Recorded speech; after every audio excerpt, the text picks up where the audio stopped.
everybody. Welcome to All the WrestleManias, the podcast. I'm your co-host, Tim Hackman. And I'm Rich Sigwald. And we are very excited to be back in the studio with you once again. We hope you enjoyed our recent episodes. We did a We Were There episode on 2011's Capital Punishment. I went and sat through that one for you back in 10, 11 years ago, just so you don't have to. We also hope you enjoyed our episode on the first two episodes of Monday Night Raw. That one was a lot of fun to watch, a lot of fun to record. So we've always got some new and exciting stuff coming up. We're going to try to get to a Survivor Series since Thanksgiving's on the calendar here, and we want to bring families together to, to watch Survivor Series and things like that. So I'm excited. We're excited to jump into this week's episode, and we're very excited to welcome back Dr. Jess to the show. Welcome back. Hey, thanks for having me back. Hey.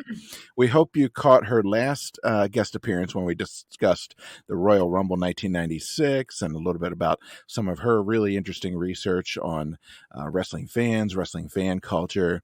In case you didn't catch that one, and you should, and you need to catch up, Dr. Jessica Krenek holds her PhD in Theater, Dance, and Performance Studies from the University of Maryland. She researches, writes, and presents extensively about professional wrestling and wrestling fan cultures. Her 2017 dissertation entitled Sexuality, Gender, and the Performance of Wrestling Fan Culture is a really interesting piece of work. You can find it if you have a university close to you with, what's the ProQuest, right? Yeah. Digital dissertations. You can find it. She's also presented extensively at places like the Popular Cultural Association Conference, the Mid-Atlantic Theater Conference, and numerous other academic conferences, comic and wrestling cons, and more. And of course, you can find Dr. Jess on Twitter at WrestleAcademic. She was getting ready this weekend, watching her way through WrestleMania 25 in preparation for the show. She was super into it. We could tell by all the tweets flying out of there with hashtag Jesselmania 25. I do feel like when you have when you have the name Jess, it just lends itself really well to everything can be Jesselmania, the road to Jesselmania. It's all good times. you got to do it. Yeah. Jesselmania backlash. Yep. Everything. The whole you have to do it all. Just commit all the way. It all has to happen. Jesselmania weekend and Jesselmania experience. Yeah. So last time when Dr. Jess was here, we invited her to sort of talk about her work, and then as a sideline to watch and review the 96 Royal Rumble. This time we were about halfway through WrestleMania 25 when I think Rich and I both had a similar thought. It's like, you know who we should probably talk to about this, about whatever the hell is going on here, is Dr. Jess, and see what she has to say. So we asked, and she graciously agreed to come back, which we really appreciate. So it was surreal because I think I mentioned this the first time, but it's like I stopped watching wrestling in around 1999 and came back in 2012, and so there's just this weird middle vagueness, and this pay-per-view falls into the weird middle vagueness that I've seen like individual matches from, but I've never sat down and watched the whole thing in its entirety. Right. So, and there's like familiar faces and stuff. You're like, oh yeah, it's that guy. It's Dave Bautista or it's John Cena or whatever. But like, right, the middle vagueness is a good way to describe it. Maybe that's the tagline for this one. So, Dr. Jess, the last time we had you on, we had a long discussion about non-male wrestling fans and their interactions with the entertainment form that is professional wrestling. And there was a lot of discussion that kind of was a bit negative just because, we were talking about gatekeeping and the concepts of whether people belong at shows, whether there's a comfortability and an inviting atmosphere to shows for people that are not male or do not identify as male. So I thought it would be a good time though to ask you, since you're back, whether you experienced anything positive at wrestling shows or anything like that, or came across any positive experiences in your interviews and stuff like that for your research. Absolutely. So I will say that from my experiences, the good far outweighed the bad. I not only made some of the people that I'm closest friends to, through wrestling fandom. We found each other through social media, through Tumblr, through Twitter. Um, in most cases, I've gotten to meet them in real life. In some cases, we are still, someday we're going to get to be at a show together. Including I have friends from Australia, friends from England, friends from all over the US. But I think one of the other things that ends up being a lot of fun at shows, and even when you're not at a show, but when you're in the wild, when another wrestling fan spots, like if you're wearing a shirt or you're wearing some merch, that like eyes across the room, like you, okay, all right, hi, what are we doing? I have had that with students, so I teach. I have occasionally had students who will come by my office hours or come by and be like, hey, I actually really love professional wrestling. I can't believe like my teacher likes professional wrestling. And I'm like, yeah, I have a whole dissertation on it. You should sit down. And so getting to connect to them that way. But I've also just made some really great connections through going to live shows, just being in shows and being in crowds. There's just something about that energy where sometimes, even if you're watching a match that isn't the best, but the crowd is really just having the great time, you're like, I can be into this because the people around me are having so much fun. I do have an especial soft spot for when I watch little kids lose their minds because it's so genuine.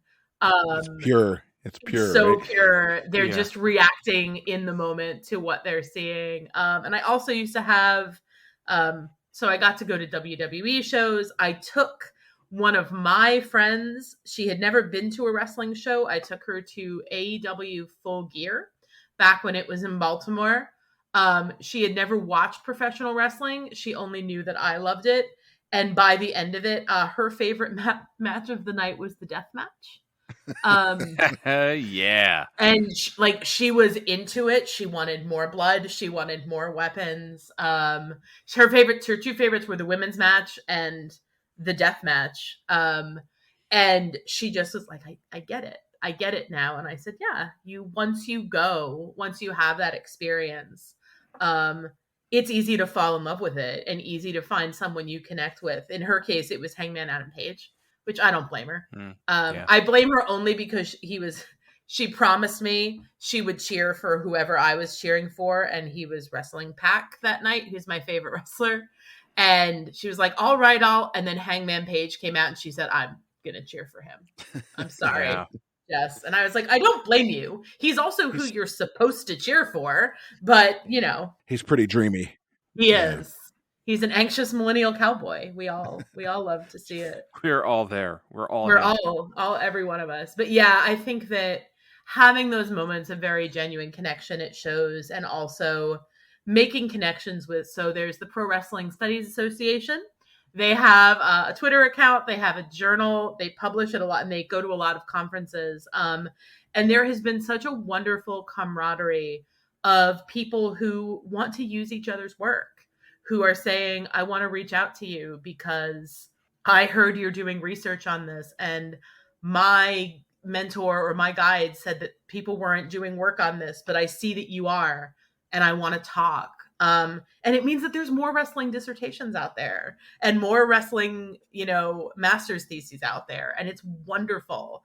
And it's all because, yes, they are published on the internet. You can find them and you can connect with people. And the wrestling fan scholars that I found are some of the most generous people in the world. I'm very biased because, I'm friends with a lot of them, but they're just truly, truly generous people. Little teaser, Tim and I have been tossing around the idea of actually having you come back on the show a third time or sometime to discuss actually studying professional wrestling.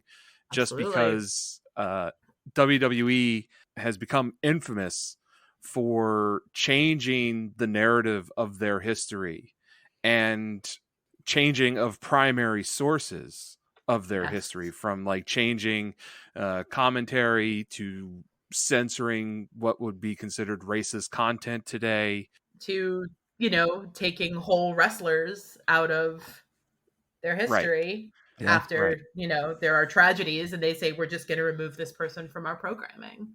And so we don't want to go into it today, but we are very curious about how academia handles such manipulation, and especially since I'm a reference librarian and I do a lot of work with primary sources with the state government and state records. It is very interesting to me that there's an academic study of an entertainment source that just manipulates and changes its history on a whim whenever it wants. Exactly. There are so many shows from WWE and others where there's no record of them. I mean, there's record of them because fans talk about them, not because there's an official. It's weirdly ephemeral in some ways. So yes, stay tuned. Would love to talk more. It's endlessly fascinating and endlessly fruitful, I think, for serious academic study. There's so much of it. Some of the things that you were talking about is, sort of the audience involvement and sort of the performance art theater nature of what's going on, and how so much of what happens in the ring is a interplay with the audience. And we see that when we watch a live event like WrestleMania, and we don't get that when we watch it on tape, 20 years, 10 years, whatever, after the fact. So that's a very different experience. And that's something that's very interesting to me.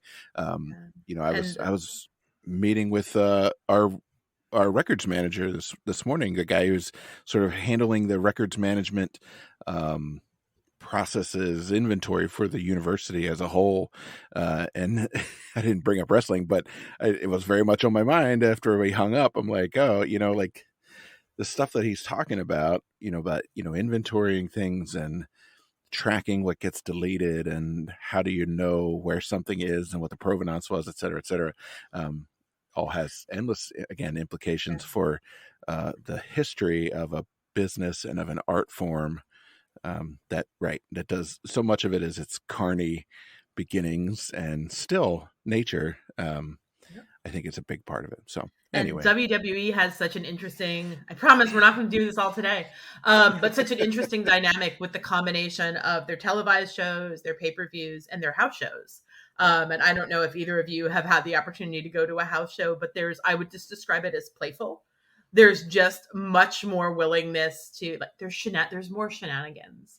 And there really is even more of a feel that, like, the matches and the outcomes are really being guided by the crowd in a way that when you're putting something on television as part of the official narrative, you're like, no, we can't, we got to do it the way we're supposed to do it. But if you're at a house show and you're like, well, this isn't an official anything. Right. This is just a show in front of these people. Yeah, you know what? We're going to send them home happy. It doesn't matter if that wasn't what we were supposed to do. It's like the curtain call, happening at that house show, basically, according to lore, changed history because Triple H was supposed to win that next King of the Ring after the curtain call. He gets in trouble for breaking kayfabe with the curtain call with Shawn and Scott Hall and Kevin Nash. And the next person in the rotation to be moved up ends up winning the King of the Ring, and that is Stone Cold. So Stone Cold Steve Austin wins that King of the Ring instead of Triple H, and suddenly we get the Austin 316 promo dropped at that King of the Ring, and we have a mega superstar born out of shenanigans that happened at a house show that no one thought would be seen. Yeah. Wasn't supposed to be on camera. Right. Whoops. And in the territory days, you could drop a belt somewhere or have some kind of an unconventional finish, right? And then on to the next town. It's not on TV. You just set the record straight at the next TV event or whatever. Nobody needs to know what happened. So, all right. Before we get way down the rabbit hole and find Bray Wyatt at the other end, maybe we should talk. Well, one more quick question before we jump to WrestleMania 25. Or have you been to any shows lately? Or are you going to any shows in the near future? Going to a couple of shows in the near future. So we'll be going to hopefully another AEW show when they're in town. But this coming weekend, there is Flying V is doing. Hold on, I've got to get the name right because it's really good. I saw the flyer you posted. I think. Yes, really bow ties and black eyes is this show. Flying V fights. So on Friday night they're doing their fancy fundraising party. for Flying V, and then on Saturday they're doing their show. And then PW Vibe is coming back to DC, Pro Wrestling Vibe, which they have not had a show locally since 2020, right before the pandemic shut everything down. They had Butch versus Gore, which is still an amazing name for a show in DC. It was beautiful. They are going to be back on November 6th, and they do their shows out of DC Brow. So surrounded by beer. But they have on November 6th, it's Primetime Vibes.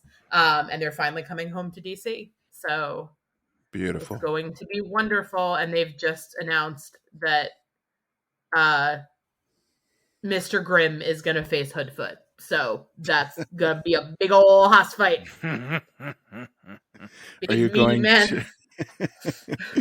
I love the enthusiasm. Are you going to the DC or the Baltimore AEW show? Baltimore. I have a friend who's coming into town, and I'll see you there. Yay! Yes, she was. Yeah. When she was coming in, she said, "Oh," I was like, "Oh, good, you'll be able to watch. We'll watch Dynamite together." And then I was like, "Actually, you want to go see Dynamite together?" Because she is a wrestling friend that I made, who is now coming to see me from Ohio. So we're going to get to go see live wrestling together for the first time since 2019. That's awesome. We'll have to coordinate a meetup. Yes, absolutely. Yeah, Rich will meet you at the Rita's ice stand. I'm going to AEW Dynamite here in Norfolk on the 26th. It's at the Chartway Arena, which is like right across the street from my office. That's awesome. Park in my usual garage and maybe wear a wrestling shirt to work that day. Yep. So, I do love, you mentioned this, I do love wearing my wrestling shirts. The one, my favorite one is probably my pink Bret Hitman Hart one. Yes. And every time I wear it, I bump into somebody who's like, "Oh man, Bret Hart." And then we talk. You know, I usually give them the podcast business card because I can't help myself. Yeah, because you have to. It's like, you might as well, right? Yeah. I was at a brewery a couple weekends ago. This guy was wearing an old school, like clearly from the 90s, not a reprint, from Target or whatever, but like NWO shirt. I'm like, brother, like, look, if you like the classic wrestlings, yes, let me hip you to this podcast. And I slipped in the card. He looked at me like, he's like, "Why are you talking to me?" I'm like, just listen to this. Please, I'm good. Just one episode, please. Yeah, my kid's daycare teacher actually made a comment about my Owen Hart shirt the other morning. So there's a kindred spirit there that at some point I can try and slip her the card. But I normally see her at like 7:15 in the morning, and I'm trying to get the heck out of there without a meltdown and trying to get to my job. So, but one day there may be an opportunity to talk to her about the old squared circle. You should find out what car she drives and stick one under her windshield wipers. Wouldn't be weird. No one would. It's not creepy at all. No. All right, guys, are we ready to talk WrestleMania 25? Sure. Yes. It's like an anniversary or something. It's like 2.5 decades coming at you. Their inability to do math drives me nuts. This is the 24th anniversary of WrestleMania. It is the 25th WrestleMania. You don't get married on your first wedding anniversary, WrestleMania. I'm sorry. That's not how the math works. I don't know. This is coming to you from the Reliance Stadium in Houston, Texas, from April 5th, 2009. The attendance was 72,744. Big show. Pay-per-view buys 960,000. The runtime on this bad boy is 3 hours and 57 minutes. So strap yourself in. Get the big soda.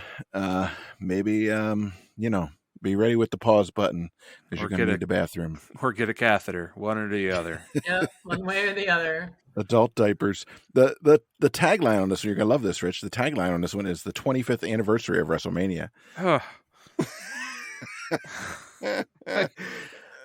I'm not a mathematician, but someone has to be like there that can just be like, guys. Like, I just imagine there's like one guy with a pocket protector in like the writing room at WWE going, "Well, guys, it's technically the the 24th anniversary. And then everyone's just throwing things at Shut up, them. nerd! Shut up, nerd! Triple H pedigrees him through the table. He's like, "It's the 25th. I'm the game." They say that man is still in a locker to this day. Sorry, sir. You tried to present math. You didn't have Steiner math to keep it interesting. So, regret to inform you. In addition to being wrong, it's also just astonishingly uncreative and boring. Like really? Like nothing? Like that's all I got. Anyway, commentary on this one is a little unique, actually. We've got Ross, good old JR. We got Michael Cole, boo. And we got Jerry the King Lawler. For the whole show, there's no switching off of Raw or SmackDown announcers, so that's kind of unusual. And we also don't have a fourth commentator. I've got some more things to say about commentary as we get into this, but it actually kind of worked for me, as Cole is sort of relegated to third tier, and he kind of just sits there and shuts his fat, stupid mouth. So I was okay with it. Yeah, he occasionally just fact drops in for the most part, but other than that, he just sits there and takes in the show and lets JR do his masterful work. I appreciated that. Yeah, it was pretty much Michael Cole was there to be a little bit of, not quite color commentary, but to be like, yeah, here's some stats, here's maybe some things to add a little bit of color, and then I'm gonna shut up, which is the goal. That should be his goal, yes. And then for ring announcing, we've got Lillian Garcia and Justin Roberts for this one. There's no Howard Finkel, and I just sort of realized, like, oh shit, where's Howard Finkel? So I went back and looked, and so he's on this one during the Hall of Fame. He was on 22, 23, and 24 for the Hall of Fame portion of the show, but his last actual in-ring ones as ring announcer were 19, 20, and 21, where he did the Raw matches and switched off with Tony Chimmel for SmackDown.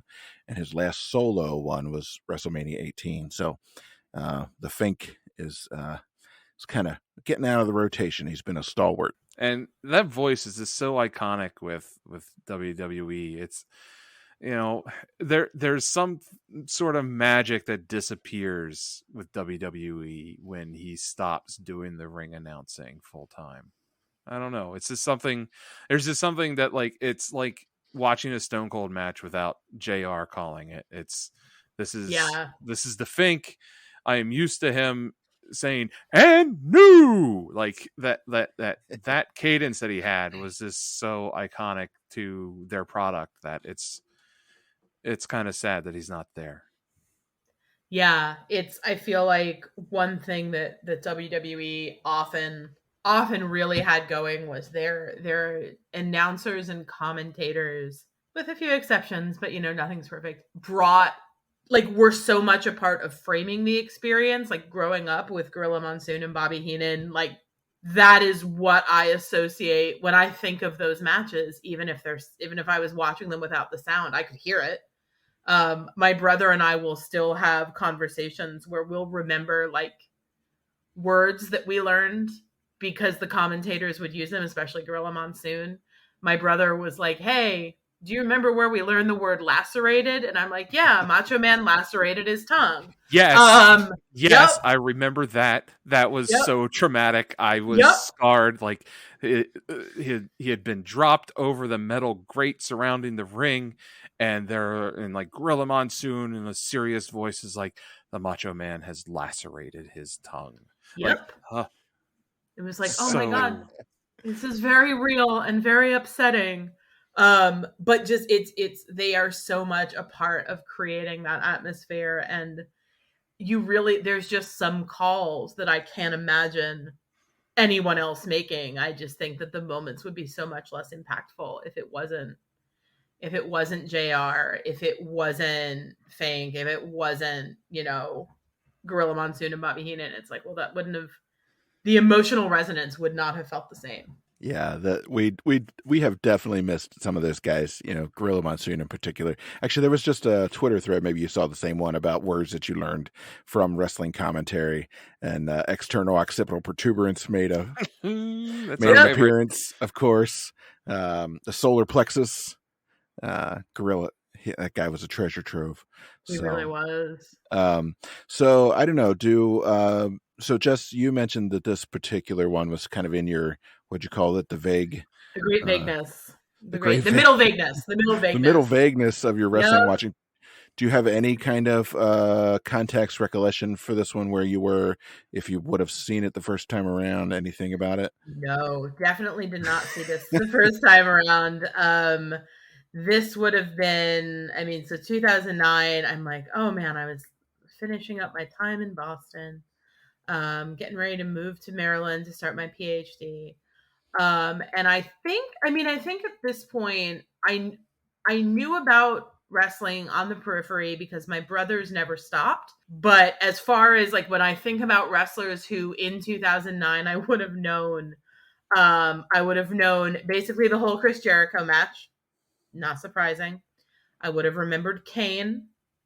And then I would have known Undertaker and Shawn Michaels, and I would have known Triple H. I would have had no idea who Randy Orton was. A different time, a simpler time when Jealous. I didn't know who Randy. I know. God, I wish that were me. Can we go back to those halcyon days? Right? Can we go back to a time when I didn't have to know who Randy Orton was?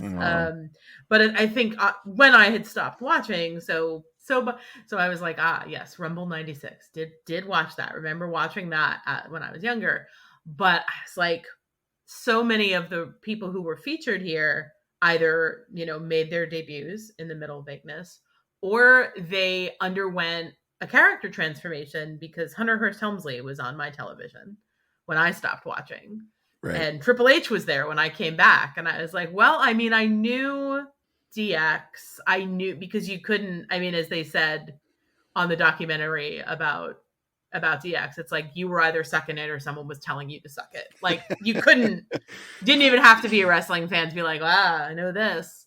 But so much else was, I learned it or watched it after the fact. So coming to this pay-per-view, I knew the outcomes for some of the bigger matches. Like I knew Punk won the briefcase again, but I was also what? That didn't happen. But I was also like, I missed everything about the Hardys. They were just never a part of my fandom experience. And so I'm like, these guys are dicks. This man hurt a dog. I don't like this at all. That's kind of fascinating, actually. It's like an alternate history almost. It's just like a what if, what if Hardys never existed? Yep. There's so many wrestlers that and I was able to understand, as an adult. I was like, no. I knew people who loved the Hardys. I knew a lot of girls who had Hardy posters up in their rooms. A lot of girls. But it just, so much of that passed me by. And so it's interesting for me to go back and try to imagine what it must have been like to watch and not know, Broken Matt Hardy and not know, the present day situation, or know other things about the wrestlers, to just be experiencing them live. It sounds like it would be cool. Yes, this is in my period of where I'm watching, and I know I watched this WrestleMania when it happened, but I don't remember much of it. It's weird that like I can sit there and I can remember everything from like the 1992 Royal Rumble, or like the Survivor Series from '91, but I this WrestleMania, which was only what 13 years ago, nah, like I don't know what it is. It's like, and it wasn't like I drank or anything like that. It's just That's my excuse. I don't know. Maybe it's just something with the product. It's not as memorable. They're so focused on making moments that they actually failed to make moments. I don't know. Yeah, it's a weird little phenomenon that happens there. And I was still watching every week, and I remember every single wrestler that is on this card, but whether I actually remember their matches or anything like that from this, no. So it was nice to Yeah. it was kind of nice to see some of it again. As Peter Griffin tells Lois about The Godfather, it insists upon itself, It Lois. insists upon itself. It insists upon itself. Yeah, no, this is definitely in my middle vagueness as well. I think actually as I'm looking through this, I feel like the debut or the release of the film, The Wrestler, is actually what made me sort of kind of start paying a little bit more attention to wrestling again, which would have been kind of after this, right? So maybe when we get to 26, I'll have a little bit more memory of it. So anyway, well, good. Well, so we're all coming from a sort of similar collective amnesia, which is the perfect place to experience a WrestleMania. I think like we have no expectations, no preconceptions. We're just here for it. It's very zen. We're just going to let it wash over us. We're just going to explore it and take it in together as a family. We're not a family. It's okay. Yeah. You know who else has experienced a WrestleMania? Who's that? Edge. Edge reminds us again that he was at WrestleMania 6 to see Hulk Hogan versus the Ultimate Warrior. This is like the 4th or 5th WrestleMania where he drags that into his story somehow. And Edge, we get it. We're very proud of you. Good job. We're so proud that you were there. We're so proud of you. Rich, weren't you licked by a bushwhacker? I was licked by a bushwhacker. This is his licking of a bushwhacker. Yep. Like, yeah. So just think maybe for a future episode, think about what your licked by a bushwhacker WrestleMania 6 I do have to come up with my what's the story I would just drop into every conversation. Part of it, the one that I used to drop into conversation is that I apparently went to school, I was too small to know this, with Don Morocco's daughter. Oh. Because my dad would see him at the pickup and they would talk. And, my dad was like, he was huge. And he was very nice. And I was like, sure, Dad, I'm very glad that you got to talk to the Magnificent Morocco. That's awesome.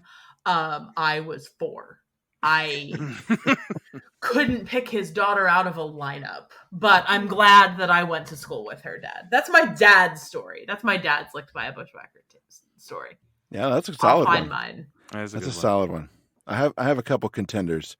I'm just going to give you one of them is I spent New Year's Eve at the house of the local weatherman in around York, Lancaster, PA. Doug Allen. He had a little New Year's Eve party. Friend of a friend. We hung out with Doug Allen and the entire cast of the local news station. It was great.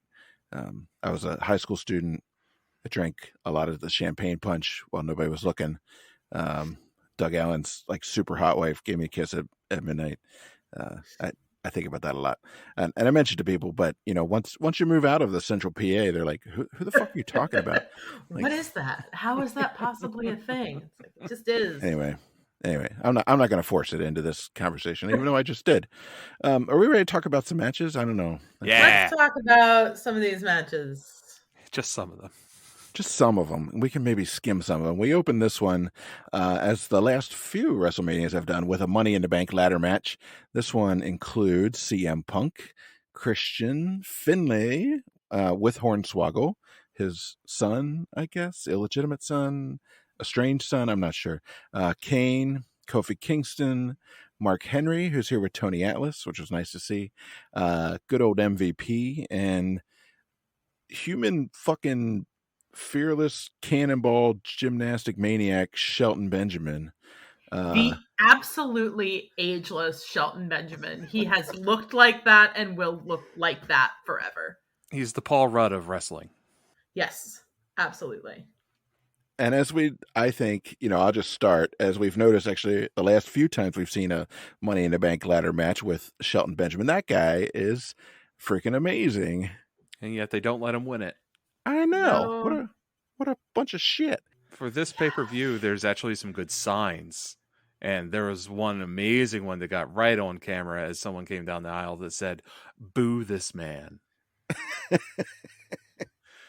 I like the cue card signs that tell you what to do. The Those simplicity It's very good. Yeah. Yeah, I was really struck in this match. Watching Shelton, watching MVP. My God. Watching Mark Henry and watching Kofi Kingston, where I'm just thinking these are truly four of the best. They are out here. Kofi Kingston is, as ever, displaying as little regard for his own body as is humanly possible. I'm like, why would you do that move onto the ladder, my friend? That helped no one. That hurt you while hurting them.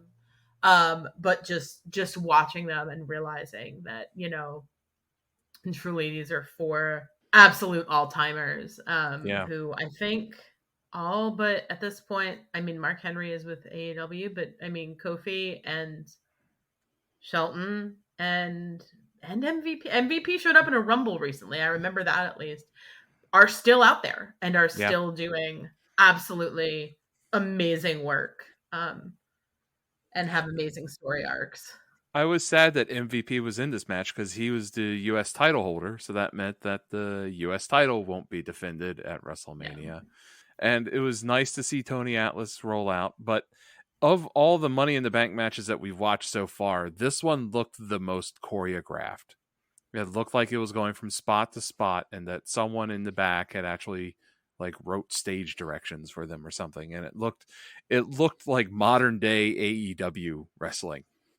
And whether that's bad or good is up to you, but like it's a different style than what we're used to seeing out of WWE at this time period. And so I felt like there was a lot more spots that looked a lot more indie style that you would see at an indie show. And that trend kind of happens through this whole show, that the wrestling in this WrestleMania looks different than what we're used to seeing in the other stuff prior to this. Yeah, it definitely had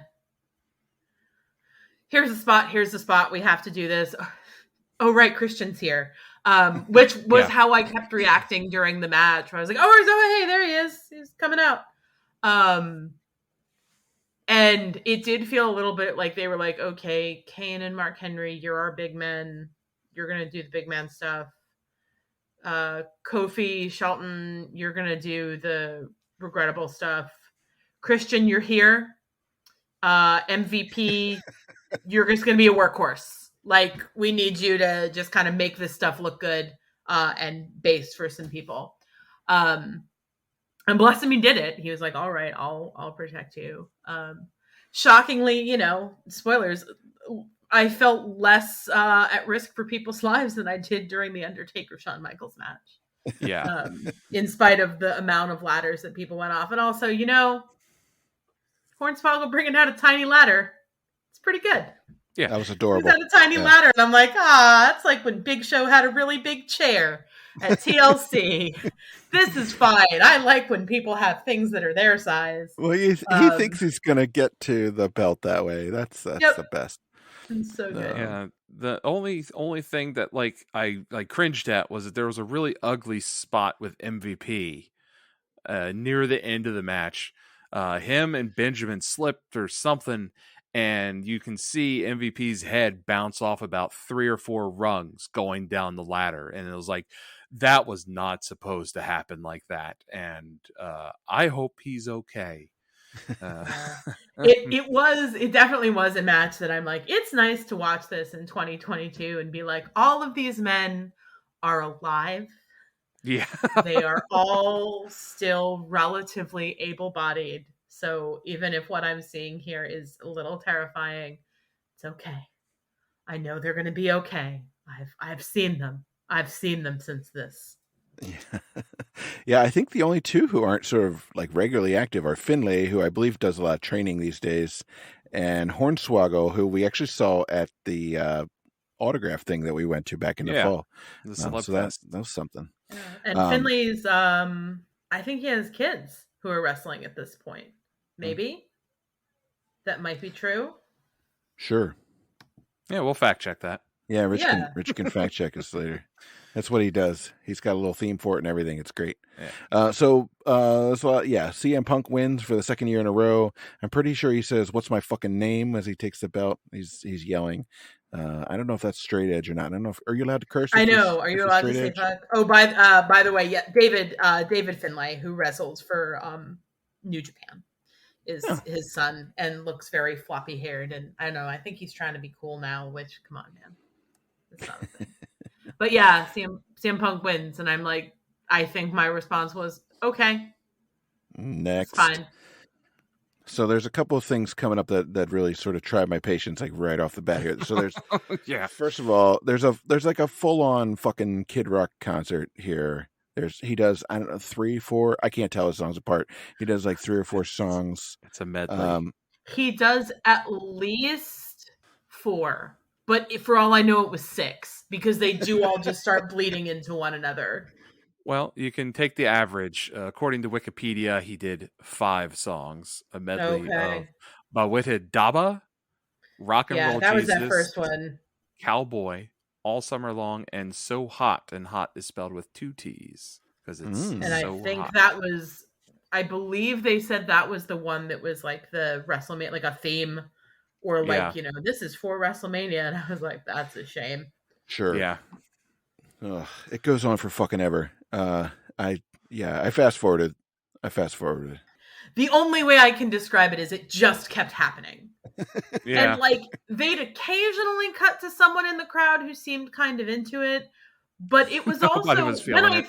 No one was really feeling it. And it also, relatively speaking, I'm like, this is awfully early in the night for giving people like a music. You've shown them one match and you're like, all right, they need a break. It's time for Kid Rock, everybody. Let's kill the momentum of the show completely. Yep.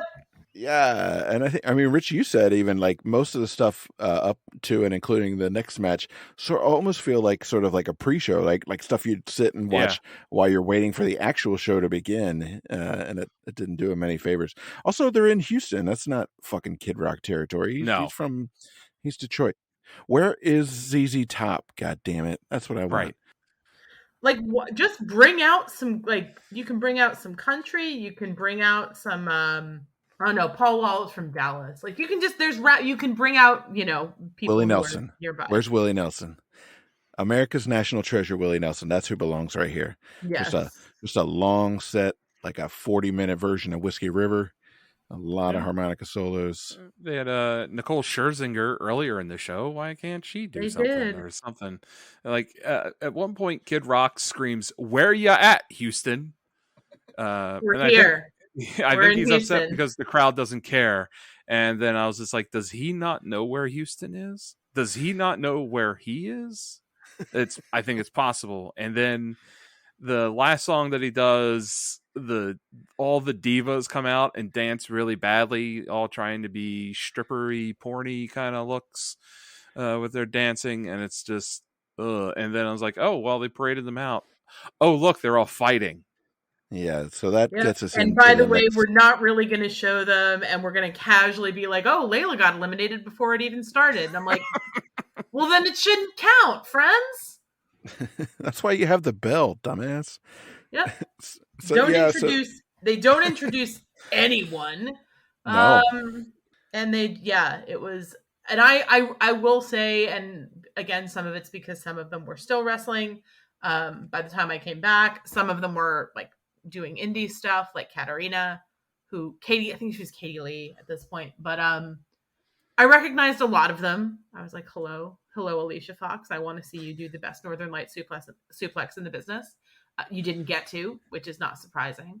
Hello, Natty. Hello, some of the women. But I was reminded that I was like, this was an era where they really were not that invested in making sure they looked very different.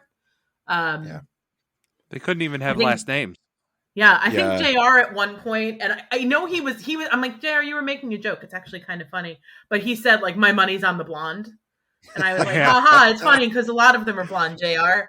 That's the least creepy joke that anyone's made tonight. Thank you. Yeah. They also changed the rules for the battle royal. They don't Yep. need to go over the top rope. They just need to be put outside of the ring in some fashion. And I mean, I guess it speeds up the match, obviously, but it feels kind of insulting that like they're not like real wrestlers to wrestle the real rules of a battle royal. That they're just here's a bunch of pretty ladies. Well, you know, for most of Yeah. them, and tearing each other's hair out, and then the best part of the whole match was Beth Phoenix. She's basically doing a Kane impersonation through the whole thing, just like suddenly just throwing everybody out of the match. It was like Kane at a Royal Rumble. It's great. They say they're like it lasted 7.5 minutes, and I'm like, that must have included that entrance, because boy, that match wasn't long. And it also they definitely, I was like, that's right, I remember that there was a time when they made sure that if women were wrestling, that it sounded vaguely pornographic, because they just have to make a lot of cat fight noises and just screech and, you know, make sure that everything sounds a little bit suggestive. And I was like, except I can't even tell who's getting eliminated, because you're all just sort of a vague mass of glitter and hair, and then occasionally there are less of you. Yeah, it's a mess. Let me run down the participants here just so we recognize their contributions in a way that maybe this WrestleMania didn't even bother to do. This is the Miss WrestleMania Battle Royal. Mae Young is a special guest timekeeper. So hello, Mae Young.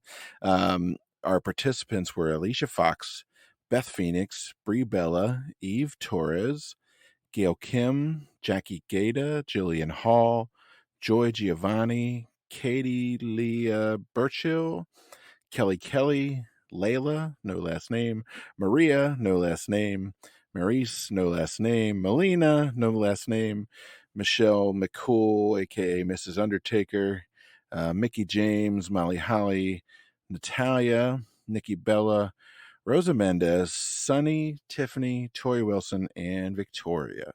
So there you go. And yeah, I remember some of those folks. I do have zero recollection of many more of them. And then I don't know. Do you want to talk about the finish? Should we just move on? I think about. I think it's also, I mean, the fact that they basically go, what did you say, about 90%, maybe 70 of commentary, like not noting that there is a man in drag in the ring, like just not paying attention to it at all. Usually because they're like fawning over Sunny, or they're talking about, I think at one point, one of them says, "Oh, Maurice is the Divas champion." And I was like, "Thank you. I didn't know if there even was a title at this point." Because you didn't mention it. But then suddenly they're like, "Oh, who's that ugly one in the pink?" And it's like, we know what this has been setting up. I do think at that point you could see a sign in the crowd that was like, "We came for Santino." And I'm like, then this is your fault. You. Whoever the person was that night, you did this. You're on the wrong side of history, sir. Yeah, as Jerry Lawler noted, the first diva with a 5 o'clock shadow. Yep. Like it really, I mentioned it as I was watching it last night, but it was impressive to, I'm like, they managed to do fat phobic, slut shaming, and transphobic in like 30 seconds. I was like, wow, great job. Thanks. Yeah, it's impressive. It's Attitude Era level. Yep. Of And they issues. definitely had Santina's celebration afterward go on longer than some of the women were in the match, which I think that's when I was like, I really need this to be done. I can't keep watching this. So Santina is supposed to be Santino's twin sister. So it's not even like so they're not even portraying that like Santino dressed himself as in drag to disguise himself in there. That it's a totally different persona supposedly that he is portraying. I mean, I don't know really how to approach that because you know like it's not like in that NWA show that we watched where it was Ron Garvin intentionally cross-dressing to disguise his identity in a match with people. This is him trying to establish a second character. Like, is it? I'm unclear whether he's doing it to run a scam or if it's a supposedly a real, for lack of a better word, trans character. It there's something there that like I feel uncomfortable and unable to pinpoint what I don't like about it, but I don't like it. No, and because again, I was like, wow, this is certainly quite a welcome back to the middle vagueness. But that I was like, okay, so Santino and Beth Phoenix had done like a weird power couple thing for a while the previous year. Apparently, like he had been like, no, I want to be Miss WrestleMania, and like challenged Mickey James for a spot in the match and lost. And I was like, okay, so this wasn't like a one-off. They set this up and they still thought, yeah, let's keep going. This is comedy gold. Yeah, no, good. Go with that. Let's not mess with it. I think we got it really going here. Let's just go ahead. Yeah. So my notes for this one are just like, well, so we got 24 women in this match and the guy wins. So here we go. And I feel like in the last few years, because even when I wasn't keeping up with WWE, I'll still watch the Rumble. I feel like Santina showed back up in a women's Rumble.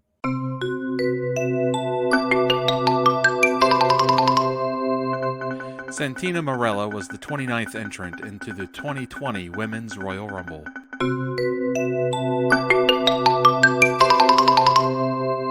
In the last few years. And like eliminated, like was like, oh, I get it. And like eliminated herself. But I was like, this truly is the darkest timeline. That it's like, haha, here's a reference for those of you who are watching. Like, I wish I wasn't.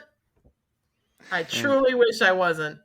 Just match-wise, Santina did win in kind of a Ric Flair style of the Rumble, to where Beth Phoenix is outside and grabs hold of a rival. I didn't even know who it was. Melina. It was Melina. Grabs hold of Melina and is like trying to yank her out of the ring, and Santina sneaks up behind her and tosses her over, a la Hogan, Sid, and Ric Flair. It was I don't know. I doubt that was intentional callback to that. But it was a wonderful. I at least just outside of the horribleness of Santina, I enjoyed that spot. But I always enjoy a sneaky win. Like that's always fun as a eliminator, whether it was the like I was hiding under the ring and I pop back up, or whether it was like I kind of stay out of it and then I do a double elimination because other people are doing cool stuff. Like conceptually, that's super fun. It's just then you remember it's Santino in a wig. And the crowd was not happy about that. The crowd was like, they were pissed. This was illegitimate. This is not right. I don't think it was like wanting Razor Ramon to beat the shit out of Goldust kind of heat. I think they just genuinely did not like the result of this match. No, and it's like obviously I don't know if it was that they were like we wanted a woman to win, or if it was also we wanted to look at someone hot. Why are you making us watch this man dance around in a dress? And I'm like, either way, you're not happy. You just had to listen to Kid Rock and now this. Like this cannot. Haven't we suffered enough? Yeah. Please. Yeah. Whatever we're about to watch next has to be better than this. Yeah. And Jerry Lawler did land in a very funny line that I've been married 3 times. From now on, I'm just gonna lease. Yep. Classic Jerry Lawler. Inappropriate, but still got me to chuckle a little bit when I heard Yep. that. There are Through still moments where I'm like, oh, see, that's again, because I'm like, that's a good one, because I'm like, you're not offending anybody. That's just making fun of yourself. yeah. Yeah, let's keep it moving because that was not good. The next thing up is a handicap elimination match. This is Chris Jericho versus three guys: Jimmy Snuka, Ricky Steamboat, and Rowdy Piper. The three legends have Ric Flair in their corner. So the whole setup for this one is that Jericho's been bad mouthing the legends as sort of pathetic has-beens. The impetus is the Mickey Rourke movie, The Wrestler, which sort of depicts the life of a former superstar who's past his prime, trying to make a living, et cetera, et cetera. And I have to say, I really love this angle. I think it's a really smart way to generate heat. Like, you bring these guys back from your childhood or you love, and you let this fucking like smarmy looking Canadian jackwagon with blonde hair just make fun of them, and it's great, and the crowd is into it. Mickey Rourke is here at ringside because of the movie. It's a tie-in, whatever we're product integration or whatever you want to call it. I will say though that the fans who are sort of in his face at ringside, he does not look particularly comfortable in that setting. He's got MMA fighters on either side of him. I think maybe there's security or maybe they're just his buddies. I don't know. So yeah, did you guys like the setup for this one? Yeah, I mean, we talk a lot of shit about Chris Jericho these days just because, he's definitely past his prime for ring talent, but there's no denying that he's always able to generate heat, especially as a heel. And in AEW, he is trying his damnedest to get that crowd to boo him. And it's just the fan base refuses to do it, but he still sticks to it. And I still think that if he changed his theme song in AEW, he would be able to get booed again. But apparently Tony Khan isn't letting him do that. But here it's classic Jericho generating heat. He might as well have rolled out with a long printout of grievances and just started talking shit about every Hall of Famer. It was so good. It's a great setup for this match. And man, Ricky Steamboat. Oh my God, he is still ready to go. He's ring ready. He looks good, and he brings it. He fucking brings it. I can't believe it. He's incredible. He's incredible. He was one of our favorites, my favorites as a kid. He was, sort of the consummate good guy, a little bit like a Tito Santana kind of thing. Just the ever smiling, ever happy, ever just good, face. And he's fucking, man, come on, seriously. The other guys look a little bit rough. Cool. It's just cool. He's wrestling again at the end of November. I've heard, yeah. Because I'm like, you know what? If I have to have faith that there's anyone who probably can still at least look respectable in a ring, even now, I'm like, it's going to be Ricky Steamboat. I hope.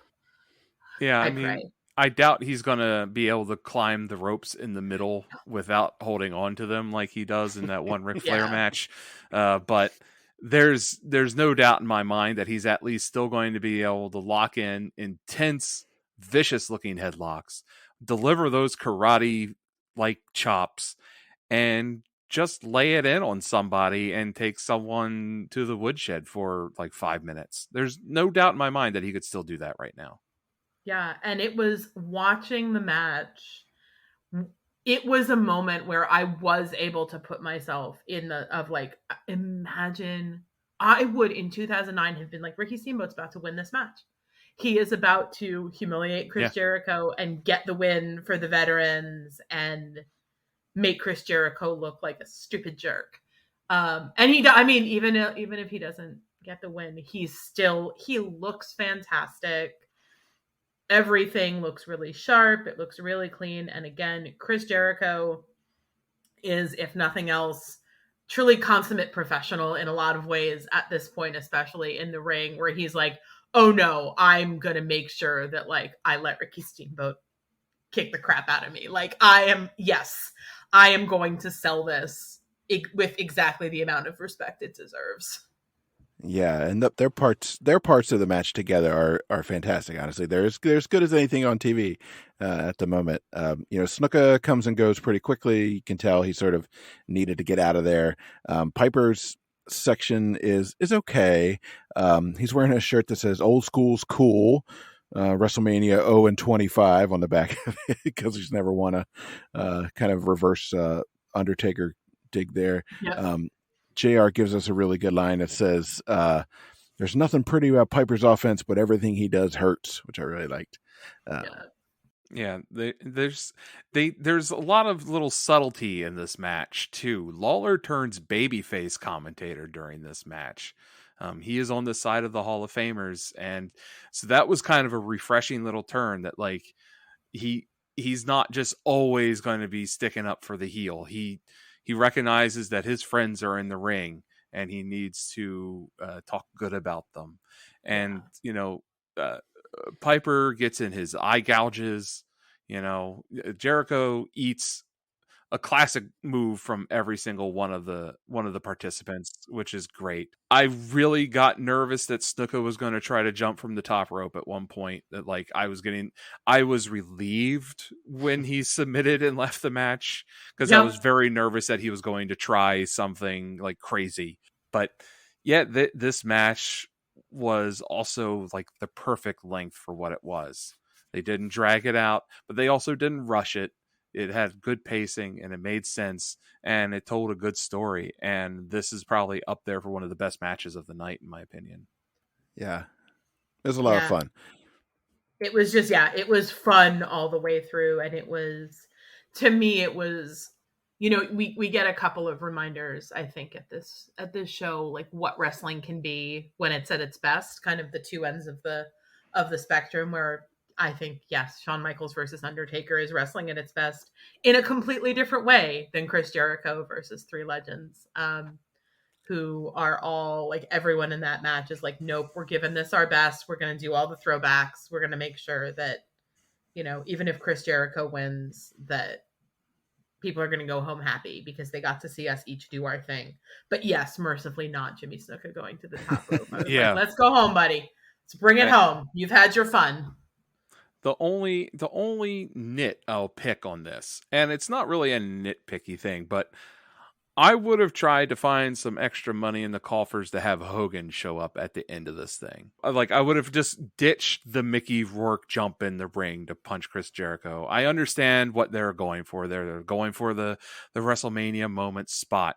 But you know what would have been an amazing spot is, okay, Jericho has beat the Three Legends that were legit in the match. He's now taking it to Ric Flair at the end of the match. And then Jericho is standing in the ring looking proud of himself. And then Real American hits on the PA. When it comes crashing down and it hurts inside. Right. And the arena turns red and yellow. They would have had to mop that arena up. Like, it would just everybody would have wet themselves if Hogan's music would have hit at that point. Even if he doesn't actually come out, just play his music and have Jericho go run it. Like, I don't know. I just felt like that would have been, especially with it being the 25th WrestleMania, Hulk Hogan is synonymous with like the first 10. Call him up, fly him to Houston. He's in Tampa. It's not that long of a flight. Just get him there. Bring him out. Jericho wimps out. Oh, and then he could spin around and Mickey Rourke is snuck into the ring and clocks him. And all it took was Hogan's distraction. And like, I just felt like that was a missed opportunity with this match, but it's nitpicky, And I guess I don't know. I mean, I don't know, not to bring reality into this, which nobody wants. Like, was this like a no-go time for Hulk Hogan and WWE? Like, were they in a bad? Because I feel like it was. I feel like it was a lot of Hulk Hogan was there, and then again middle vagueness, and then he was back like doing stuff for WWE again. So I feel like because otherwise I don't know. Or you just could have gone ahead and probably hit Stone Cold's music because that too, yeah, because ready for Stone Cold. He was there. He was about to, You have Stone Cold drive out on his truck then instead of at the Hall of Fame, people would have lost their minds. Oh yeah, that would have also been a great spot. Is this Stone Cold rolling out, because Stone Cold's a Hall of Famer now. So in 2009, apparently Hulk Hogan was on a tour in Australia, co-promoted with Eric Bischoff, called Hulkamania: Let the Battle Begin. So he may have still. I've never heard of that before. No. I'm guessing it wasn't good. There's some photos for it online. Yeah, I mean, I don't have any criticism for this at all. I think, you kind of know as soon as they introduce Mickey Rourke, you know where this is going, right? You know that Jericho's going to get beat up by the three old guys, and then we'll probably win through some dirty tricks, and then Mickey Rourke's going to come in and punch him before the whole thing is over. And that's exactly where it goes. Flair is, incredibly pissed that Jericho beat his three buddies. He goes in to set the record straight. It doesn't go well for him. Mickey Rourke comes in. I'll just point out Mickey Rourke was a pretty serious boxer. That's why his face is all fucked up. He was a gorgeous actor, and he was just one of those guys that couldn't deal with people not taking him seriously because of how pretty he was. So he set about on a pretty serious professional boxing tour until his face looks like hobo Johnny Depp, which is what it looks like now. So he could probably knock Jericho's teeth out if he really wanted to. Just pointing that out. I mean, Jericho has Canadian, so he has medical coverage at least, but at least, that's where it goes. It's funny you mentioned Australia, because there's a great sign during this match that just says, "A dingo ate my sign." Well, that's not true, because you still have your sign. No, you don't understand. They did. They had a better sign. You didn't see they it. had two signs. The dingo ate it in the parking lot. All right. Speaking of things that I wish the dingoes would eat, we got Matt Hardy and Jeff Hardy up. They're in an Extreme Rules match. There's a really, really long video package that kind of boils down to basically Matt Hardy has all this intense personal and professional jealousy for his brother Jeff. He got him into a car accident. He killed Jeff's fucking dog. He tried to set his brother on fire with a pyro, but I'm just going to go back to he killed his dog. I mean, that's John Wick shit right there. Seriously. Yep. I don't care what happens to Matt Hardy. I'm glad he fell off that cherry picker and cracked his head on the concrete at AEW a couple years back. Yeah, he deserved that. That was for Jeff's dog. Yeah. Asshole. I hope your eyes stay crossed that way for Jeff's dog. My first note on this match is I don't care. I just don't care. And like JR tries to convince us that there was a huge pop for Jeff coming out, but it really wasn't. It was nowhere near as big as the pop for Piper or Steamboat. So don't try to gaslight me, JR. I know what I heard. I know what's happening here. It does sometimes surprise me how little kind of older Hardy matches grab me, because I am someone who really loves high flyers. But I do also feel, even with the limited number I've seen, that I'm like, I've seen this before. I know what you're going to do. Like, I know there's going to be, you're going to jump off something you shouldn't. You're going to do something you shouldn't. You're going to come out and vibe for a while before you come to the ring. Like, it's just the point Richard made earlier that there are things about some of these matches that did feel really formulaic. And I feel like formulaic when it comes to Jericho versus Three Legends, very good. Formulaic when you're making me watch the Hardy brothers wrestle for an extended period of time. Please wrap this up. Please. Yeah, everything about this is tired from the start. Jeff's face paint, Matt's bad acting and worse physique. I just want it all to go away.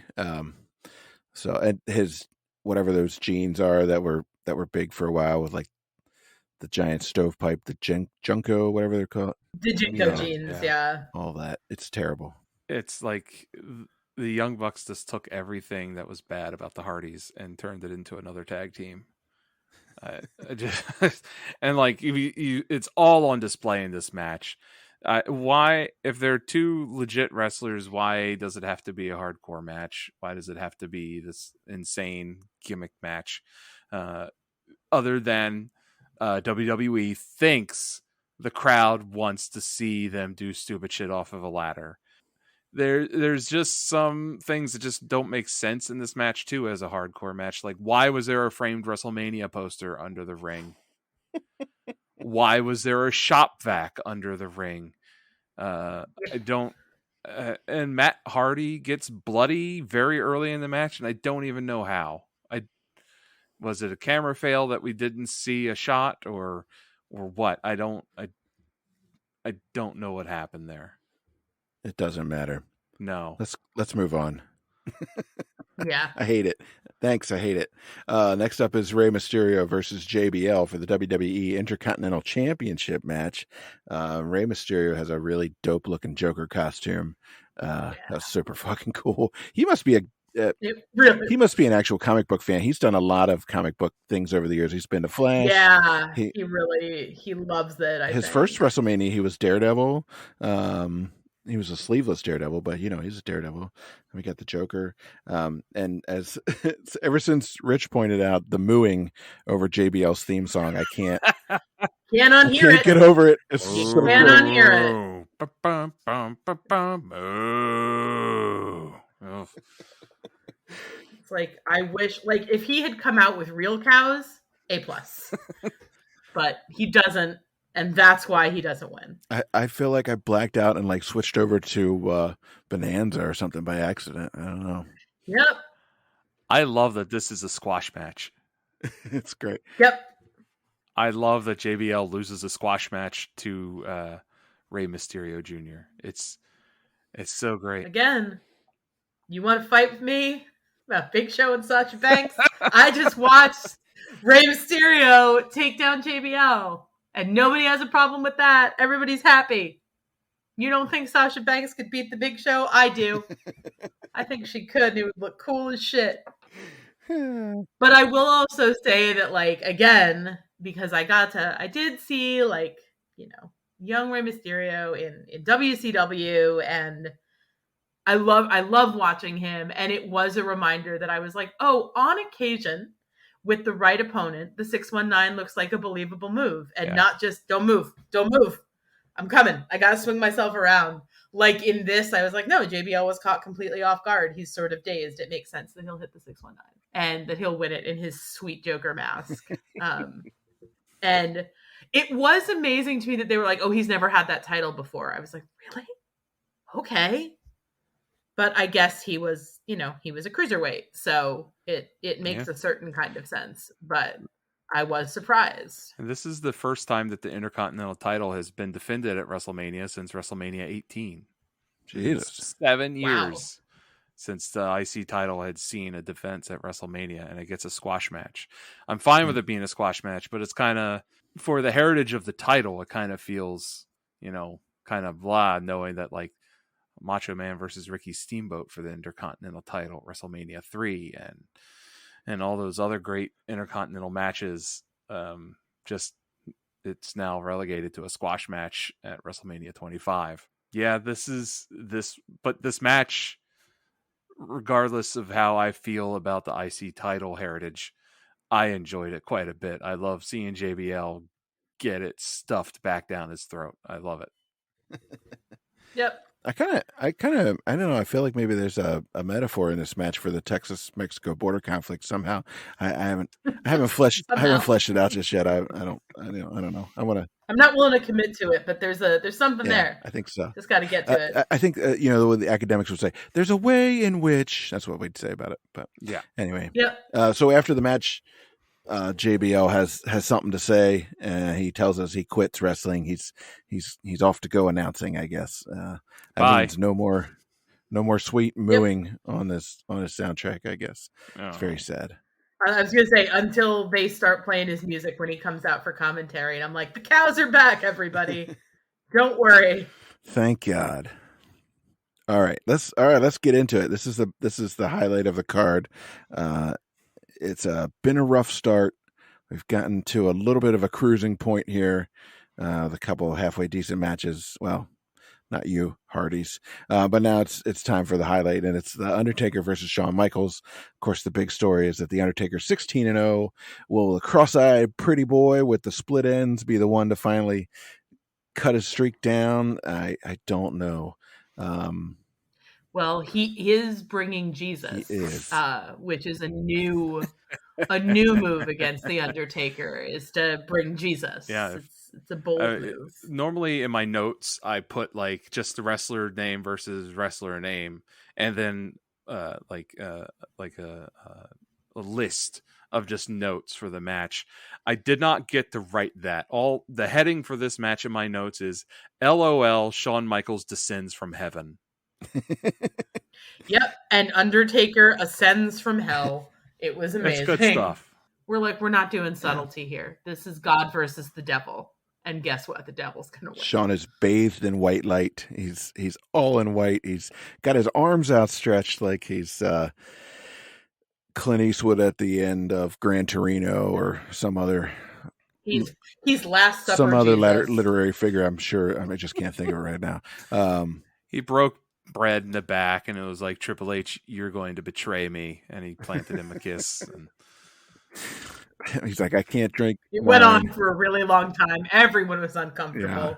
He prays when he comes out, like he kneels and crosses himself and prays, and it's like, we get it. You think God is going to help you win this match. Take HGH in remembrance of me. It turns out God's a big Undertaker fan. Sorry. Didn't mean to burst your bubble. Well, he's the one that delivers them to God, so of course he's a fan. Yep.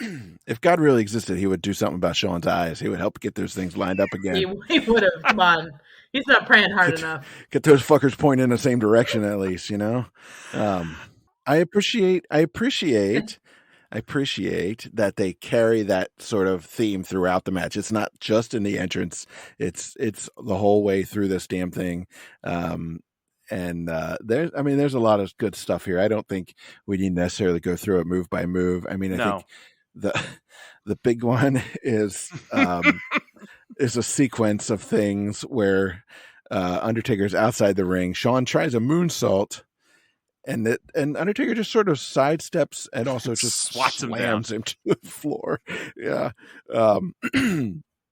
And I was actually just reading a little thing. It was on Twitter. I guess it was the Undertaker was talking about that particular spot, and he said they kept going over it and over it and over it, and Shawn could just not get that moonsault straight. They even brought out crash pads and everything. I mean, that's the way it ended up. I don't know how it was supposed to look, but that's where they ended up. So, yeah. I also did not know until this viewing, because that was a match I had seen before in isolation, probably in Undertaker streak viewing. But that Snuka's Jimmy Snuka's son, Sim Snuka, is the cameraman. It's the cameraman, which I'm like, I see. That's why they knew that they could knock that man out, because if it was a real cameraman, that 1, broken camera, 2, very injured man, 3, that was one of the most terrifying landings I've ever seen. Yeah. And the fact that they kept replaying it, and they were like, here's all the ways he went wrong. And I'm like, he's a big old man, and he didn't get the spin that he thought he was going to get. It'd be like me trying to do a cartwheel. I would just sort of go up and then go straight back down. It's not going the way that you want it to go. Gravity is not our friend here. Yeah. No. Yeah. Sim Snuka is taking quite a bit of grief on the internet about his famous botch of failing to completely catch the Undertaker, because he's supposed to actually fully eat the move, and then he doesn't either. Yeah. And so Undertaker just kind of belly flops on his neck. Yeah. He neck flops. I think it's not a good look. It's scary. And it turns out to be like the greatest rest spot ever. Like, they're both laying there, for lack of a better word, dead, and you're engaged and you can't take your eyes away from it. I barely took any notes on this match, because immediately from Shawn descending from heaven to this moment, there was no time to like look away from the screen. These guys went harder than anybody else in this card, except for maybe Ricky Steamboat. But we don't need to go back onto that.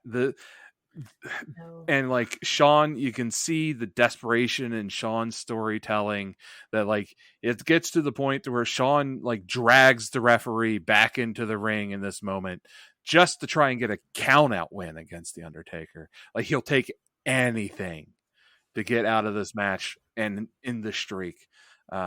And that moment is where actually I was really grateful for JR's announcing. If Michael Cole had been the lead, he would have been filling all of that space with his constant inane chatter. But instead, he just sort of shuts up. He kind of lets the moment breathe. He speaks in a hushed voice when he does have to talk, and it adds so much to it that it's really good. Like it's like noticeably good. I don't know, I don't pay quite as much attention to the announcing, I think, as you do, Rich, usually. But this is a spot where I felt like the less is more approach of the announcing really made it for us. So yeah, let us experience what the crowd was kind of experiencing, if that makes sense. Like we got to experience the crowd going nuts over two elder wrestlers just laying on the ground,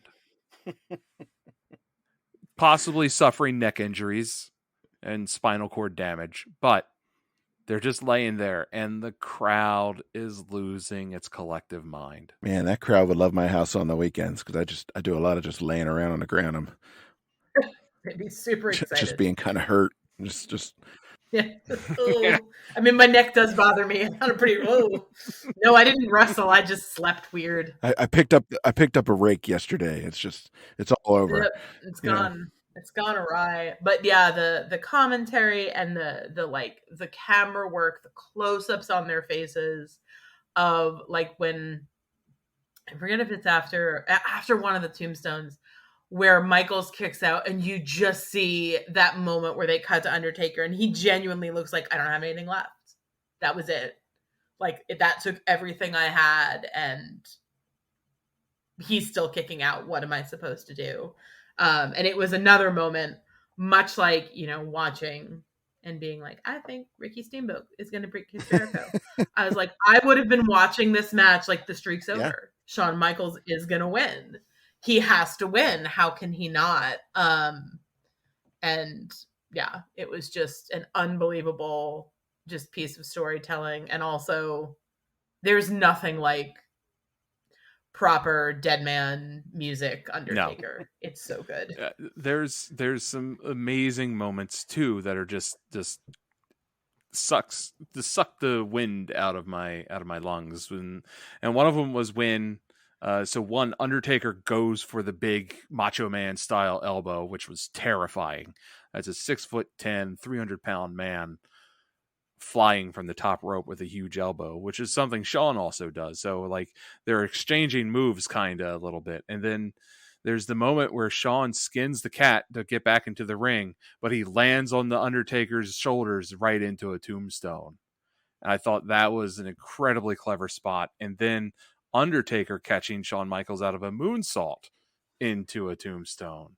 So two amazingly great tombstone spots, and they're creative and original spots too. Like I've never seen Undertaker get into the tombstone in those methods before, and here he is, late career, and he's still coming up with surprise spots for us, and it was a pleasure to take this in again.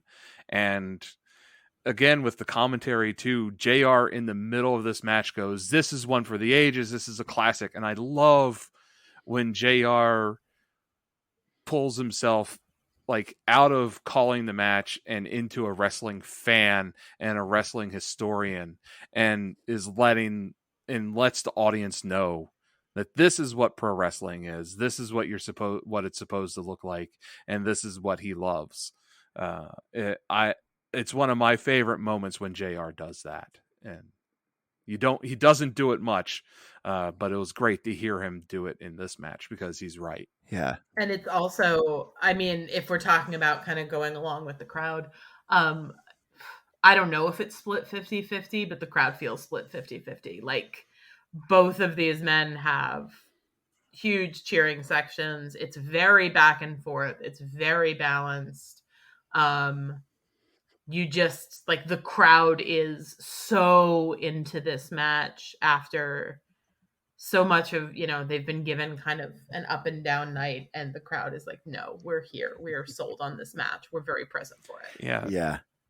You can tell. I'm with you. I was very interested in sort of the crowd's reaction, because Michaels is the face here, right? He's the literal like light side to Undertaker's dark side, but there's a significant portion of that crowd is clearly invested in seeing the Undertaker continue his streak. And then as soon as he wins, those 17-0 signs come out. The people have been saving them under their seats the whole time. I don't think they just suddenly broke out their Sharpies and wrote new signs for this for the new total. They were there to see the Undertaker continue the streak. Yeah. And it's a pretty remarkable match for this WrestleMania. Yeah, and they did this without steel chair shots. They did this without thumbtacks. They did this without ladders. There's no table breaking spots. This is a classic old school wrestling match. And JR actually says that this is wrestling. And for JR and the WWE announce team to use the word wrestling in 2009, when it was very clearly sports entertainment and superstars, was the chosen vernacular at the time, and still is. You can kind of hear JR suddenly realize what he said and feel like, oh well, I'm going to hear something from corporate for calling this wrestling and not sports entertainment, but he went with it anyway. And it's Jim Ross. He has clout. I doubt anybody said a damn thing to him for saying the dirty W word on this show. So, yeah. All right. Last thoughts on this one before we move along. Good night, everybody. That's a great. It's a great time to end. That's where the show ended. That's when WrestleMania 25 ended, right? I wish they should have come up with a belt for these guys. Like the good and evil belt. Call it the battle of I don't know. Call it something Battle biblical. for Middle Earth. I don't know. Battle for. I don't know. I don't care what it is. Battle for the Middle Vagueness. Battle. Call it something. Unfortunately, we have two more matches to sit through. The next one is the John Cena versus Big Show versus Edge with Ricky Guerrero and Chavo Guerrero. It's a triple threat match for the World Heavyweight Championship. So I had completely forgotten or missed or whatever that Edge was quote unquote married to Vicky Guerrero. But she's also cheating with the Big Show because she is popular. And so they're going to wrestle for Vicky's affection, and then John Cena's in the mix because he won the Royal Rumble. That was actually I didn't pay attention. Nope, he did not. He was not the Royal Rumble winner. Okay, good. Yeah, I don't. So clearly we don't know, and it doesn't matter. That's okay. Edge had snuck into the Elimination Chamber and won the belt that way. He had knocked out Cena or Big Show or something like that, and Edge and Big Show were going to have the match at WrestleMania, and then Cena showed up with the Maury Povich style in the green room footage of Big Show and Vicky Guerrero making out, and it's I think basically blackmailed himself into the match. Wait, isn't he a face? What? Yeah, that's not face behavior. Well, he's a Hulk Hogan face, so it doesn't matter. Yeah, I was going to say, everything's face behavior when it's done to Vicky Guerrero. That's what I've learned. Are you doing it to Vicky? It's fine. Yeah. It doesn't count. You ran her over with your car? Okay. This is the first time I noticed that John Cena's shirt logo is actually the old school AWA logo, but just modified to say his loyal, hustle, respect, or whatever his stupid little 3-word catchphrase, his mission statement is. Yeah. Yeah. It's his corporate values, I think. Yeah. It's on his website. This is also the one with the army of Cenas who line up down the ramp. Yep. I like that. All of the Cena So many clones. Cenas. So that's an interesting visual, and it's one that they play a lot on, clips and whatever. But also, it's maybe not a good thing that like 50 guys can put on the same basic outfit and be indistinguishable from like your number one babyface. Like, Yep. if All you need is jorts and the right T-shirt and and a hat and yeah. You could have run a camera down the thing and we were like, which one of these guys is John Cena? Like, all of them. If you had put the real John Cena in there, I don't know if I would have been able to find him. They should have had one of the clones come to the top of the ramp and do the whole thing and come running down. And then at the very minute, like, the fourth one from the end on the left came out. He was actually John Cena. And he clips one of them with a chair. Like, that would have been like Cena has actually been hiding the entire match, and like Edge and Big Show just beat the crap out of each other. And the fake Cena gets whooped. It's like a whole Undertaker versus Undertaker thing. That'd be, yeah. It didn't count because it wasn't the real one. I called them Cena druids. I don't know. Excellent. They should have had torches. It would have been great. Yeah. This did, I think, lead Jess and us to a Twitter discussion briefly about sort of least convincing kayfabe marriages, and Edge and Vicky is up there. I think somebody else mentioned Stephanie and Tess. That's definitely top notch. Stephanie and Tess. And then that one's pretty bad. And again, I feel like when you go with like Mae Young and Mark Henry is so surreal that it circles back around to like maybe this is great and believable. Maybe they were together because. Like maybe they were. You know what? Mark Henry's a good man. I can buy it. That's fine. But I had fully forgotten that again. Like by the time I started watching, Vicky Guerrero was a cougar with Dolph Ziggler. So I mean, she had a theme, and she was like, "No, this is what I will do now. You cannot fire me. I am going to be a cougar." And it's like, that's fine. Gonna bang all the young Come talent. on out in your wheelchair with Chavo Guerrero and just do your thing. Yeah. I really pitied this match. I felt so bad for this match having to follow Undertaker versus Shawn Michaels. Like, what do you go out and do to try and maintain that energy? Just like actually kill your opponent in the ring or something? Like, I don't. How do you recover from this? Like, how does a pro wrestler like deal with that? Like, they just went out, they just watched probably one of the best WrestleMania matches of all time. And now they need to go out and it's a title defense and match that energy and that intensity that Undertaker and Shawn Michaels had, who's, I don't know, 10 to 15 years older than every participant in this match too. Like, and they don't come anywhere close to it. No. I do, like, I truly, if I were them, I might have been back there being like, can't we cut this for time? How about this is on Raw tomorrow night? How about we do that? That's kind of fake an injury. Yeah. I don't know. They, there's Cena picking up the Big Show on his shoulders, which he did at the last WrestleMania, or maybe it was 2 ago. I don't remember. He's done multiple times. Yeah, he's done multiple, and it's impressive. But also, we've seen it by now. He ups the difficulty on this one by putting Edge on his shoulders too. And all I could think of when he was doing that is Rick Boogs at the show earlier this year, where he just popped his quad completely off of the bone, and now I miss Rick Boogs. Yeah, I mean. JR again lands a delicious line in this one that the Big Show is just a biscuit or two under 500 pounds. A biscuit or two. Yeah. So Cena lifting him up and like not blowing his quads out is impressive that he survived that. And he's poor Rick Boogs. I still like remember that as like watching that as like he's hurt. Oh my God, he's hurt. Get him out of there in this match immediately. Picking up all the Usos at once. I shouldn't have been able to see his quad muscle move like that. No. So Cena gets the win. He goes in the crowd to celebrate, which is cool. Like he's a man of the people and all, but also a little bit terrifying. Very terrifying, especially because I'm. Again, a different time, but I'm like, you've got no security with you. Like, there's no one kind of making sure that this is okay. And you're very close to all of these people, which again, I mean, I was less afraid of this than I was of when people were getting close to Mickey Rourke, because I was like, have y'all not, like, Mickey Rourke is not the one. He will take a swing at you. I don't think he'll care. At least with John Cena, I'm like, he'll probably be fine, but also please get out of Cena, there. you're too pretty. You're too pretty. Don't do that. But There's definitely more cheers than boos for Cena at this one. You know, the crowd is typically Yeah. pretty split for him, but he's over big time here. They're into it.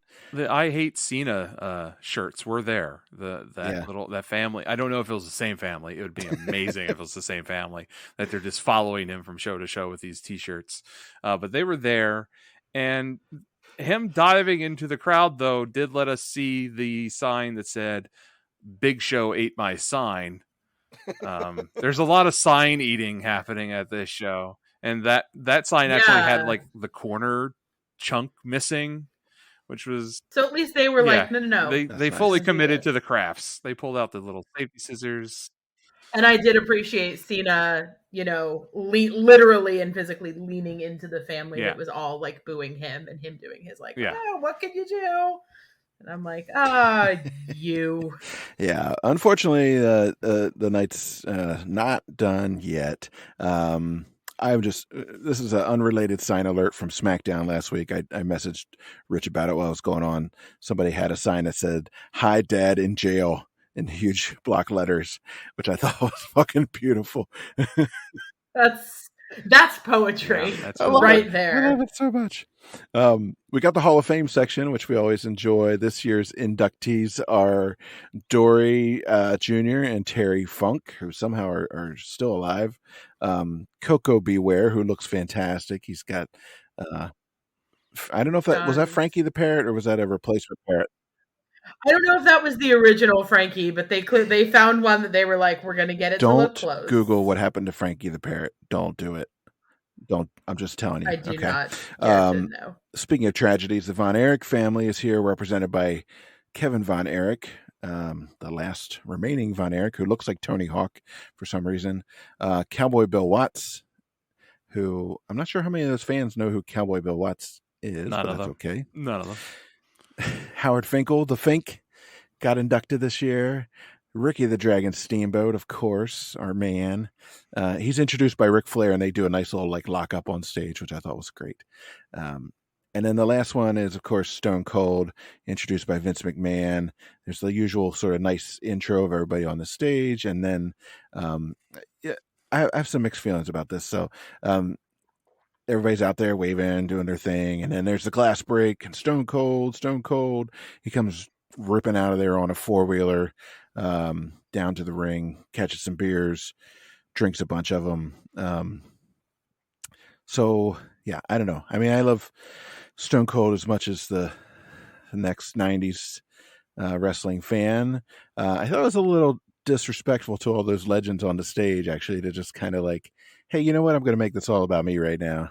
And actually, when he rides the four-wheeler back up to the top of the stage, all those folks are gone. They're just like, yeah, get to the back. I got my four-wheeler and my beers. What'd you guys think? Yeah. It does. goes on. It's a little long. Like for a while. Like I enjoyed the little moment with JR, like him taking JR's hat and the two of them clashing beers. But yeah, and I do think I'm like, truly, this moment during the Jericho match, fun. Like a fun, wacky thing. This moment during the Hall of Fame, going on this long, we have already endured so much. As a people. Yeah. So at this point, my wife decided to actually watch a little bit with me, and she didn't understand what was happening at all. So I got to explain the concept of Austin 316 to her and the origin of it. And that was a lot of fun. She was like, I still don't really understand, but okay. And she was like, why is he drinking beer? I was like, well, that's what he does. But why is he just drinking all that beer? I was like, that's his thing. That's Stone Cold. That's really You it. know, It's kind of yeah. And as I had tweeted last night, I think the biggest train that I miss, and my husband and I ended up having a long conversation about it, was I was like, I never got into Stone Cold. And I think when I think about why, because I was like, all right, Jess, let's do some introspection. I was like, first of all, I missed a lot of when he was at his most interesting. But when I think about the kinds of wrestlers that I liked when I was younger and when I was into like early high school, which is when I stopped watching wrestling, the kind of over the top I enjoyed was not a man in jorts. Even though Tommy's like, you don't think Stone Cold is one of the most, Tommy's my husband, he's like one of the most over the top characters there's ever been. I'm like, no, he was, just not in a way that appealed to what I was enjoying in wrestling. And I was like, also, I do think that if I was not such a like anxious goody two shoes kid, he probably would have been appealing. But I was like, but he's being mean. Yeah. Why would you do that? Why is he throwing all that beer? It was and then going back later, having the unfortunate, like, as a rule, I try to focus on what's happening in the ring, but I was like, I can't unknow things now that I'm trying to go back and get into your old stuff. And so I'm like, I miss the Stone Cold boat. He is iconic and definitely one of the most recognizable wrestlers of all time. But I think actually the one thing that could be because of that is that you weren't the target for him. At that time, he was the face of the Attitude Era with The Rock, and the Attitude Era did not care about you if you were over 40 or did not have a penis, like, or that was not their angle. And he is the anti-hero character that like so much of that generation that had grown up with Hulk Hogan was now into early adulthood and dealing with their first bosses, and their bosses are assholes. They just tell them what to do all the time. I know what I'm doing. Like, and Stone Cold was the embodiment of that rebellion. And I think that's really, really where that all comes from. I wasn't either a super big fan of Stone Cold, but I enjoyed his character and I enjoyed his vignettes, especially like when he attacked Vince McMahon at the hospital with a bedpan, like these, and like he drove down to the ring in a Zamboni, and he drove down with a beer truck and hosed everybody down with a beer in the ring, so it was these antics at least that drew me into him as a character. And I was familiar with his wrestling from WCW. We talked about, my friends and I in middle school and stuff would talk about Stunning Steve Austin and the Hollywood Blondes all the time. And so I was already familiar with his wrestling stuff. But then once he had that character, I just thought the character was funny because I wasn't either the target age at that time for him. I was in high school. What do I know about a boss? Was he my math teacher? That's the closest I can like. So I think that might be one reason why you just didn't get the appeal. And I think that's another reason why my wife didn't get the appeal of Stone Cold just at this Hall of Fame ceremony. Like, I don't understand why Austin 316 means I just kicked your ass.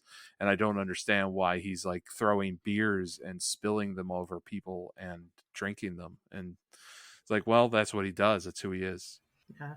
I will say the sound that bedpan makes is still one of the funniest things that's ever happened. It's every single time. The other thing is I will always love the match in the grocery store. It's a classic. It's over, like, and I think that was the stuff that I was like, okay, I see where like this kind of goofiness was appealing. Because God, that bedpan noise. Why didn't they just play that clip? That would have been fine. You didn't have to come out in your beer truck. Just play that sound effect. That's his whole Hall of Fame induction speech. Is just that. Yeah. I love Stone Cold. I have a little Stone Cold action figure right here. But I was also maybe a little bit older when I was finishing up college and about to be employed and sort of already looking forward to hating my boss, I guess. I don't know. I think one of those things is kind of like Hulk Hogan. you sort of react to the character, you react to the image, and then a little bit later you realize, yeah, his ring work actually probably wasn't actually even all that good. And I think Stone Cold is actually pretty similar. Like he had a particular style that the work itself, I mean, it was fine. It was, don't get me wrong. But it was also sort of beside the point, right? Like, and so what Hulk Hogan did in the ring between the entrance music and the exit music, it didn't matter so much. And I think Steve Austin's a little bit similar. So anyway, I mean, I'm glad to see him here. It's interesting how quickly he got inducted into the Hall of Fame, considering he's on a stage with people like Terry Goddamn Funk and Ricky the Dragon Steamboat. He's only really been out of the business a few years at this point, and he's already being brought back. I feel like they could have maybe saved that one for when their numbers were dipping even more. He still draws more than any of these other jokers they get on week to week. Yeah, I was really surprised. I was like, what? Really? He was just here. Stone Yeah. Cold right now? Yeah. Well, at this point, it'd been what? How many WrestleManias? Like 7 or 8 since his last actual in-ring match at this point. So, because his last match was against The Rock there, that one. So I didn't have an issue with him going in at this point. The only real issue that I had, and it's not to take away from him. I loved Coco Beware. I loved Frankie the Parrot. But Coco goes into the Hall of Fame, but Demolition isn't. Yeah, I'm gonna beat that drum. Like, Coco never held a belt. Coco was, I'm not gonna call him a jobber, but he was fill-in talent. He was filler, mid-card. He was mid, as MJF would say, very mid. And I know he had a long career and he did some great work other places in like the USWA and like in Mid-South and stuff like that. But him going into the Hall of Fame before a group of guys like Demolition kind of rubs me weird. I don't know, like, it's just, and it's not like they're still hurting for people. Like this past like Hall of Fame induction for WrestleMania 38, they were really struggling to get people, and they had to like convince the Undertaker to go in now just because they had no one else to go into the Hall of Fame this past year. So they could have saved Coco Beware for like now. Especially because it's not, and again, I loved High Energy. I love Coco Beware, but yeah, it's not like, at least from my understanding, I'm like, it's not like Coco Beware was that kind of hard living guy where you're like, look, he might not be here in a couple of years. We got to get him in now. He was fine. He still is just living his life. He probably wouldn't have minded waiting. Yeah. I'm sure he would have appreciated seeing Demolition at his same ceremony. Could have brought those guys in. Anyway, it was a fun little Hall of Fame class. Good group of folks. No women in this class, just pointing it out. Also, so again, some of these folks did very limited work with the WWE. Von Erichs, Cowboy Bill Watts. And then we get an ad for WrestleMania 26, which is in Arizona, which is a place I don't recommend going to. There's also an announcement for the attendance at 72,744, which is a phenomenon I never quite understood. Everybody just cheers because they attended a thing and somebody counted them. Good for them. And then we get another ad for the official theme of WrestleMania 25, something from AC/DC's Black Ice album, which is one of the AC/DC albums that you probably didn't know existed. It was a Walmart exclusive. I remember that, yeah. And I have it on vinyl and CD, I think. And I went to the tour concert. That was my first time seeing AC/DC. Nice. That was a hell of a show. They had a giant locomotive that came crashing through the screen and stuff like that behind them. And, Angus strips down to his underwear during the jack and, all the traditional AC/DC stuff. Good time. Yeah, that album has a lot of songs about rocking and trains. It has a profound lack of songs about balls, which is something that I insist of for my AC/DC albums. Yeah, if you're gonna do it, it's funny that like there was an interview with Angus Young where he said once that like, we put out the same album every year, but the kids keep buying it, so we're going to keep doing it. You might as well. Yeah. It's a smart Yeah. strategy. I respect You it. got a good formula. Why fuck with it, you know? Right. All right, last match. Thank God. It's a WWE Championship match. It's Triple H versus Randy Orton. There's a no champions advantage stipulation for Triple H for this one, meaning he loses the belt if he is counted out or disqualified. So, typically the champion has the advantage where they have to get beaten by pinfall in order to lose the belt. That's gone for Triple H here. We had long package of the setup.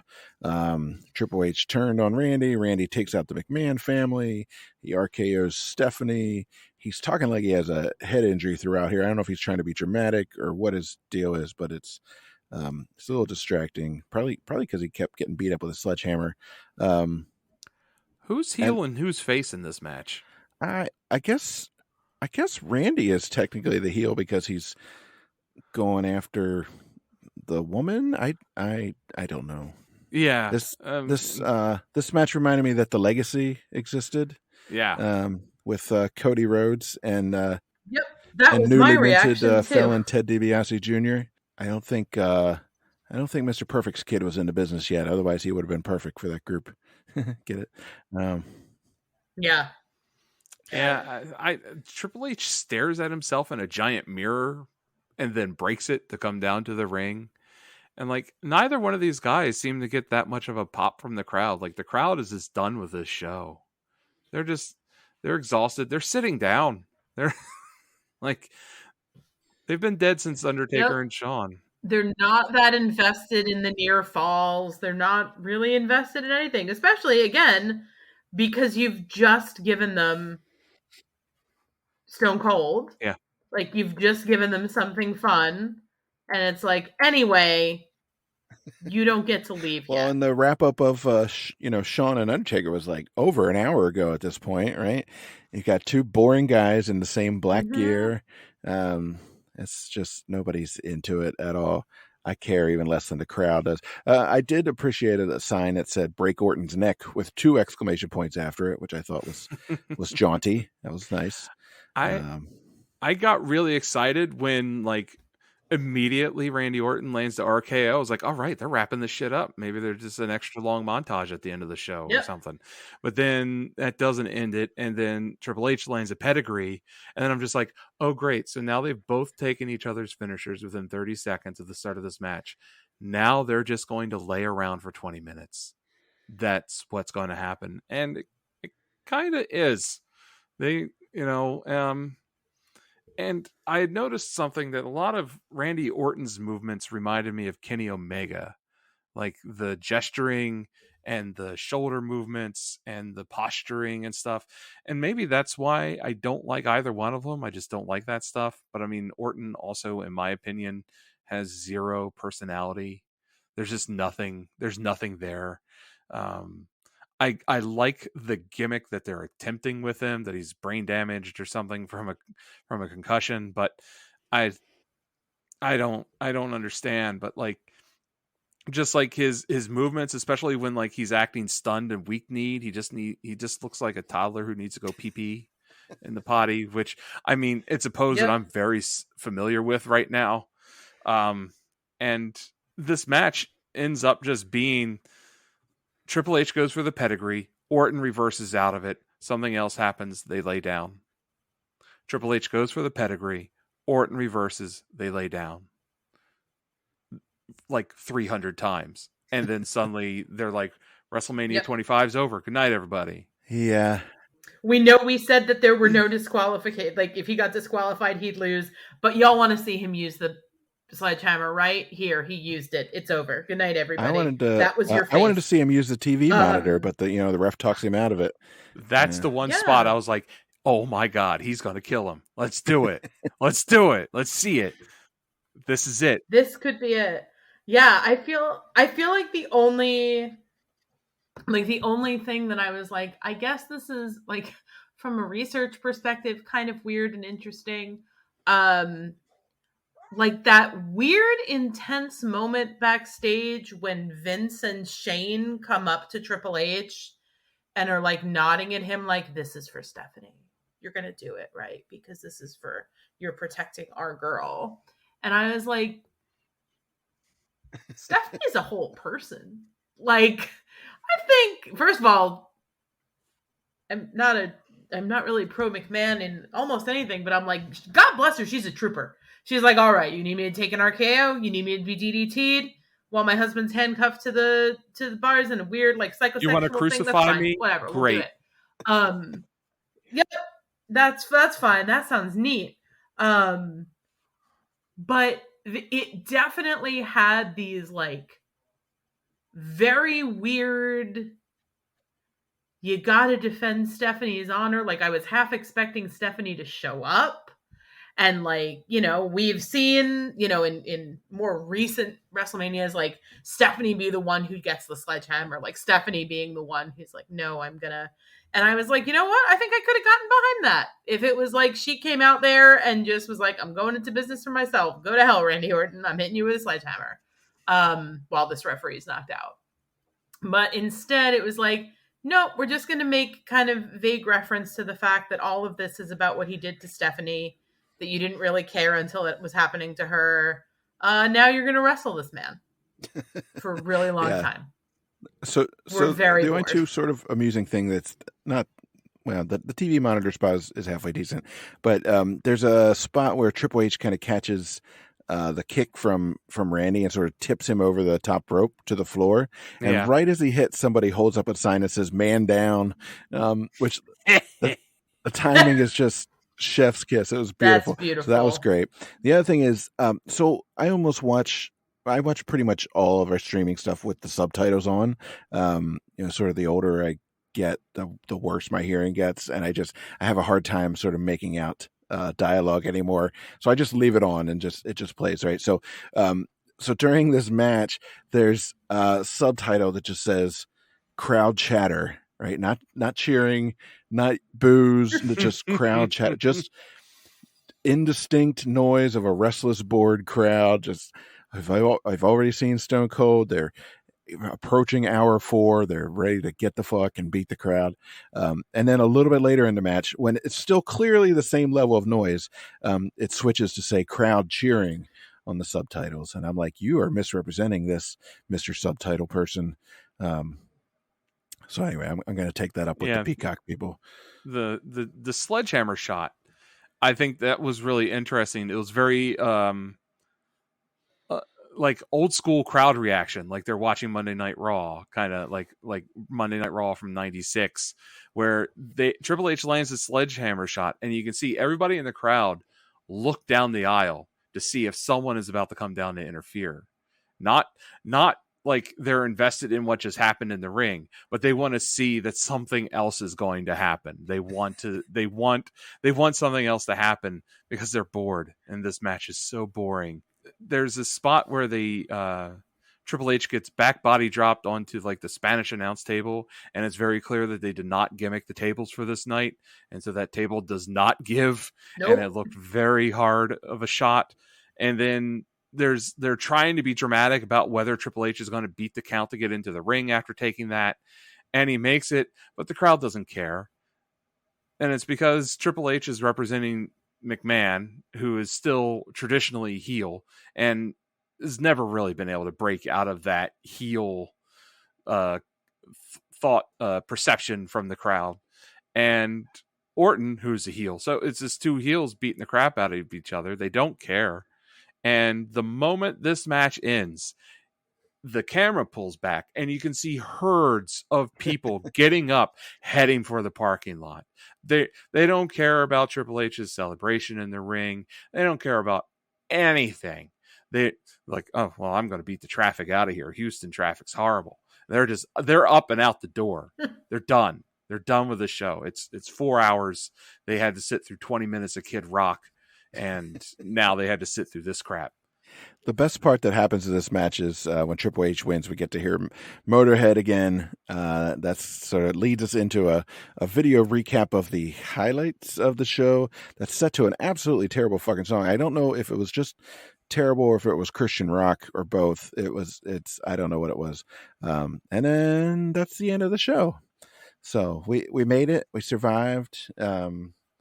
It's getting late. I think we have to pick a best match, a worst match, and a no shit moment. I think the best match is a no brainer, right? Or we're not going to argue about that one, are we? Yep. Okay. The Divas Royal Rumble was amazing. Yeah, that was That's no. clear. Obviously, no. That's Yeah. what we all. Yeah. That's what we all Is that mean, right? Undertaker, Shawn. Yeah. Is the Divas match the worst Yeah, match of the night, or 100%. would you pick a different one?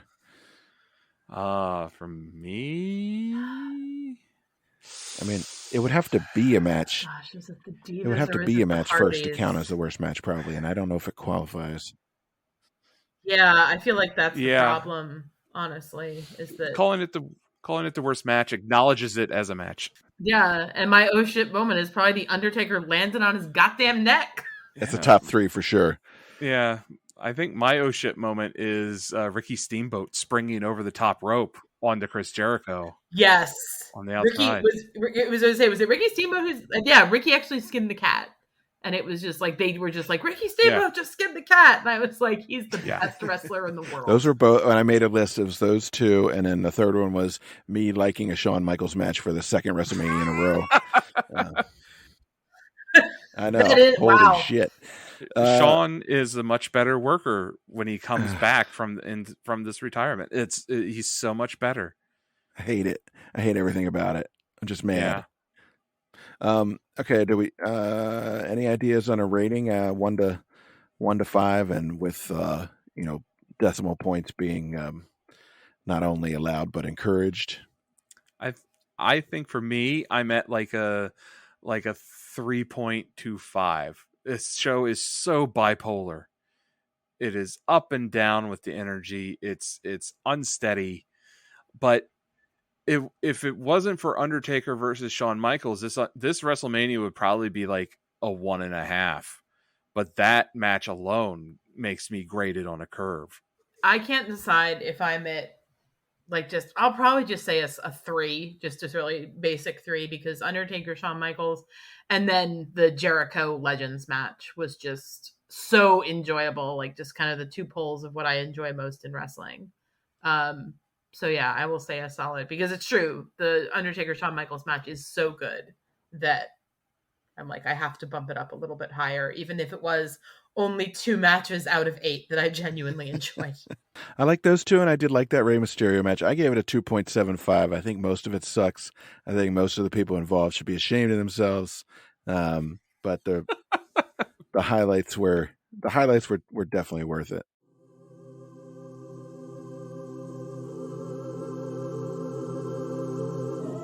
I'll just real quickly just do our in memoriam section. This is a very short one, but as we do every episode, we like to just take a moment to pay tribute to the men and women that we've seen who are no longer with us. So for this WrestleMania 25 from 2009, our in memoriam section includes Shad Gaspard, who's in a dark match as one of the Lumberjacks. We actually don't see him on the Peacock, but he was there. Roddy Piper, Superfly Jimmy Snuka, Mae Young, most of the Von Erich family, Fritz, David, Mike, Chris, and Carrie, who are all introduced during the Hall of Fame section, and the inimitable Howard Finkel. All right, so that's our show for today, everybody. Again, thanks so much for joining us, Dr. Jess. You can find her on the Twitters at Wrestle Academic. You can find us on the Twitters at WrestleMania Pod. You can check our website at WrestleMania, allthewrestlemanias.com. You can always send us an email at allthewrestlemanias@gmail.com. Check our Facebook, check our Instagram. We love hearing from our listeners. We love your suggestions and your criticisms when they're gentle. So for now, we're signing off. This is Tim. And I'm Rich. We'll see you next time, everybody.